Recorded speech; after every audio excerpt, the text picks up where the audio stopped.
La pilule augmente-t-elle les risques d'avoir un cancer? Le soutien-gorge, le déodorant, joue-t-il un rôle dans le développement du cancer?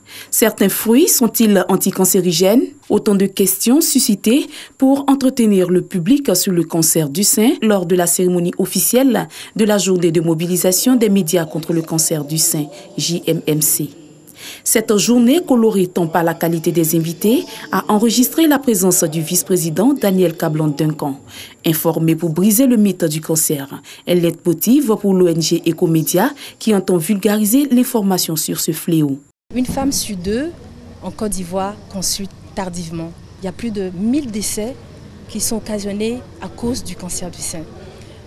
Malheureusement, ces femmes décèdent par ignorance. Elles ne sont pas informées. Nous avons ressenti tout de suite un déficit d'information en tant que professionnels des médias. Nous jouons un rôle essentiel au sein de la société.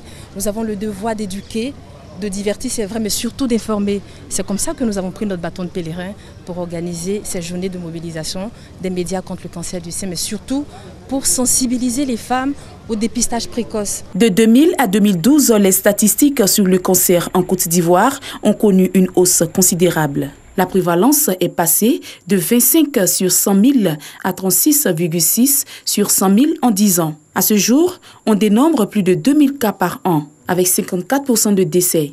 Ces chiffres ont amené le gouvernement à tirer la sonnette d'alarme. Le gouvernement ivoirien a décidé d'inscrire cette pathologie au rang des priorités nationales.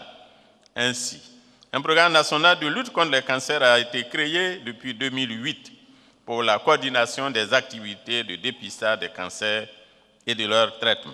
En ce qui concerne la prise en charge de la maladie cancéreuse, elle associe plusieurs étapes, notamment la chimiothérapie de base pour toutes les patientes, la chirurgie, la radiothérapie. Ainsi, un registre de cancer est installé au CHU de Treichville. 2 centres de sérologie ont été créés au CHU de Treichville et à l'INHP. La création de 3 centres de diagnostic avec l'immunohistochimie pour bien orienter les traitements des malades atteints du cancer du sein. Le cancer du sein est le premier cancer de la femme dans le monde. En Côte d'Ivoire, sur 84 000 personnes dépistées, 8 500 précancéreuses sont prises en charge. Première cause de décès chez la femme dans le monde et en Côte d'Ivoire, pour Daniel Kablan-Duncan, il est temps de vaincre ensemble ce tueur silencieux. Il faut d'abord n'avoir pas peur de se faire dépister.